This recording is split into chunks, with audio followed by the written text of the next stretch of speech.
कौशल। पत्नी ने अपने पति को ऐसे सबक सिखाया, लिखा मुंशी प्रेमचंद जी। पंडित बलराम से उनकी पत्नी माया काफी समय से एक हार की मांग कर रही थी। हर बार पंडित जी उनकी बातों को टाल देते थे। वो कभी अपनी पत्नी से ये नहीं कह पाते थे कि उनके पास हार खरीदने के लिए पैसे नहीं है। वो हमेशा कहते, घर में हार रखने से चोरी हो जाता है। ऊपर से हमेशा जोरी हार के दाम को बढ़ाकर ही बोलता है। इन गहनों को खरीदने से किसी तरह का फायदा नहीं होता। बस कुछ देर के लिए सजने संवरने के लिए काम आने वाले हार से इतनी मुसीबतें आती हैं, तो इसे खरीदना बेकार ही है। पंडित जी की पत्नी काफी भोली थी।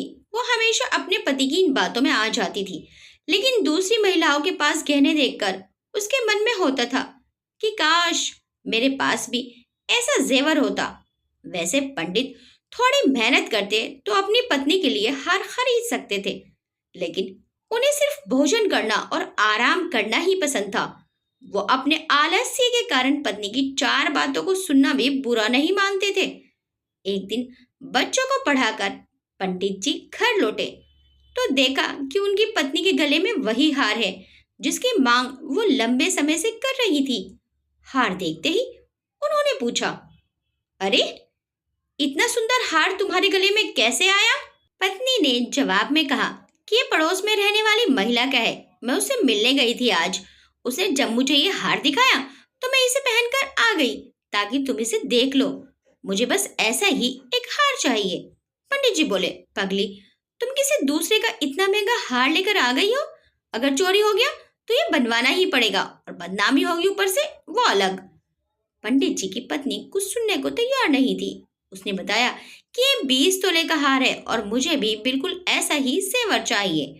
पत्नी की जिद सुनकर पंडित जी को घबराहट होने लगी। तभी पत्नी बोल पड़ी, जब सारी महिलाएं ऐसे हार पहनती हैं तो मैं आखिर क्यों नहीं पहन सकती?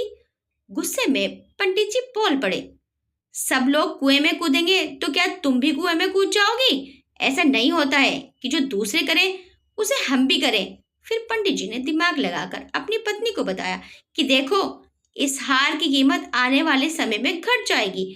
अगर आज इसे मैंने 1000 में खरीद लिया तो 1 साल बाद ये 600 रुपये का हो जाएगा और फिर 5 साल में इसकी कीमत सिर्फ 300 ही रहेगी। ये काफी बड़ा नुकसान है। इसे सहकर मैं हार नहीं खरीद सकता। तुम जल्दी से इस हार को वापस कर दो। इतना कहकर पंडित जी घर से बाहर की ओर चल दिए। उसी रात माया ने एक चोर को अपने घर में देखा। वो चिल्लाने लगी।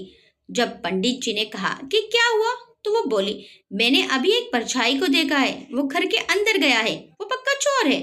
पंडित जी ने जल्दी से अपनी छड़ी और लालटेन पत्नी से मांगी। पत्नी ने कहा कि मैं डर के मारे उठ ही नहीं पा रही हूँ। तभी बाहर से कुछ लोग आ गए। उन्होंने पंडित जी से पूछा, क्या हुआ?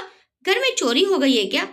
पंडित की पत्नी माया बोली, नहीं, वो ऊपर छत से नीचे की ओर कूदा था और फिर हमारे बिस्तर के पास से तेजी से आगे भागा। मैंने उसकी परछाई देखी थी। तभी माया ने अपना हाथ गर्दन की ओर फिराया तो उसे पता चला कि पड़ोसन का वो हार उसके गले से गायब है। हे भगवान, कहकर वो अपना सर पीटने लगी। पंडित बलराम शास्त्री ने पूछा, तुम उस हार को उतार कर क्यों नहीं सोई थी? हमी सी आवाज में माया बोली कि मुझे क्या पता था कि आज ही घर में इतनी बड़ी मुसीबत आ जाएगी। तभी पंडित जी ने कहा, कहता था ना मैं कि जेवर सब मुसीबत ही लेकर आते हैं। अब समझ आया तुम्हें या नहीं? पंडित जी के पड़ोसियों ने तब तक पूरा घर छान मारा, लेकिन कोई चोर नहीं दिखा। छत पर भी देखा पर कुछ हाथ नहीं लगा। एक पड़ोसी बोला, लगता है किसी जानने वाले ने ही ये काम किया है। दूसरे पड़ोसी ने कहा, देखो, घर के लोगों द्वारा बताए बिना किसी को कुछ पता नहीं चलता है। हार के अलावा और क्या चोरी हुआ है वो देखना चाहिए। पंडित की पत्नी माया बोली, सब कुछ तो सही ही दिख रहा है। संदूक भी बंद ही है और बर्तन भी सारे घर में ही है। उस चोर को पराये लोगों का सामान ही ले जाना था। मेरा कुछ ले जाता, वो गहना ले गया जिसकी मैं मालकिन ही नहीं थी। अब हार का मजा आ गया ना तुम्हें? कितना समझाया लेकिन तुम्हें कुछ समझ आए तब ने बात बने। तंज मारते हुए पंडित जी ने कहा। माया बोली, पूरे 20 तोले का था। अब कह दूंगी उसे कि चोर ले गया। जो लेगी हार के बदले ले ले। पंडित जी ने छल्लाते हुए कहा कि तुम्हें बदले में हार ही नहीं देना पड़ेगा। पत्नी ने पूछा कि इतना पैसे तो है नहीं, इसका इंतजाम कैसे होगा? पंडित जी बोले, कुछ ना कुछ तो करना ही पड़ेगा, नहीं तो बदनामी होगी। तुमने उसका गहना रखकर बहुत बड़ी भूल कर दी। माया ने दुखी होते हुए कहा कि मेरा भाग्य ही खराब है। दूसरों की चीज गले में डालकर मुझे क्या सुख मिला था कि मैं उसे पहनकर ही सो गई। उसके पति ने कहा, अब खुद को दोष मत दो, देखते हैं कुछ ना कुछ कर ही लेंगे। पड़ोसी से कह देना कि जल्दी उनका हार उन्हें मिल जाएगा। इतना कहने के बाद पंडित जी सोचने लगे कि आखिर ऐसा क्या करें कि उस हार की कीमत का पैसा जुट जाए। उसके बाद पंडित जी ने अपने ज्ञान से धन कमाना शुरू कर दिया। पंडित जी को उस हार की रकम चुकाने की इतनी चिंता थी कि उन्होंने दिन में सोना तक छोड़ दिया था। बच्चों को पाठशाला में पढ़ाने के बाद श्रीमद् भागवत की कथा करते और फिर लोगों की कुंडलियां सब देखते। इतना करते करते देर रात तक जागते और फिर सुबह पाठशाला में बच्चों को पढ़ाने के लिए चले जाते। इस तरह से दिन रात एक करके उन्होंने 6 महीने तक किसी तरह से उस हार की रकम जितना पैसा कमा लिया। जैसे ही हार की रकम पूरी हुई, पंडित जी सीधे ठीक वैसा ही जेवर खरीद कर ले आए और अपनी पत्नी के सामने रख दिया। पंडित जी की पत्नी माया पहले तो हार देखकर बहुत खुश हुई। फिर उसने पंडित जी से पूछा, क्या आप गुस्से में दे रहे हैं क्या ये हार? जवाब में पंडित जी ने पूछा, गुस्से और नाराजगी जैसी क्या बात है? उसका हार हमारे घर से गायब हुआ था तो उधार तो चुकाना ही होगा न। इतना सुनकर पंडित शास्त्री की पत्नी बोली, नहीं, ये उधार नहीं है। पंडित जी ने कहा, चलो उधार ने से ही बदला तो है ने, जाओ उसे ये दे आओ। उनकी पत्नी बोली, नहीं नहीं, ये बदला भी नहीं है। गुस्से में पंडित जी ने पूछा, अब तुम ही बता दो कि क्या है ये? पत्नी माया ने कहा कि ये आपकी तरफ से मुझे दिया गया तोहफा और निशानी है। उस रात हार चोरी हुआ ही नहीं था, मैंने तो बस ऐसे ही शोर मचा दिया था। हैरान होते हुए पंडित ने सवाल किया, सही में? माया ने कहा, हाँ सच में। पंडित जी ने फिर सवाल पूछा, तो तू मेरा कौशल देखना चाहती थी?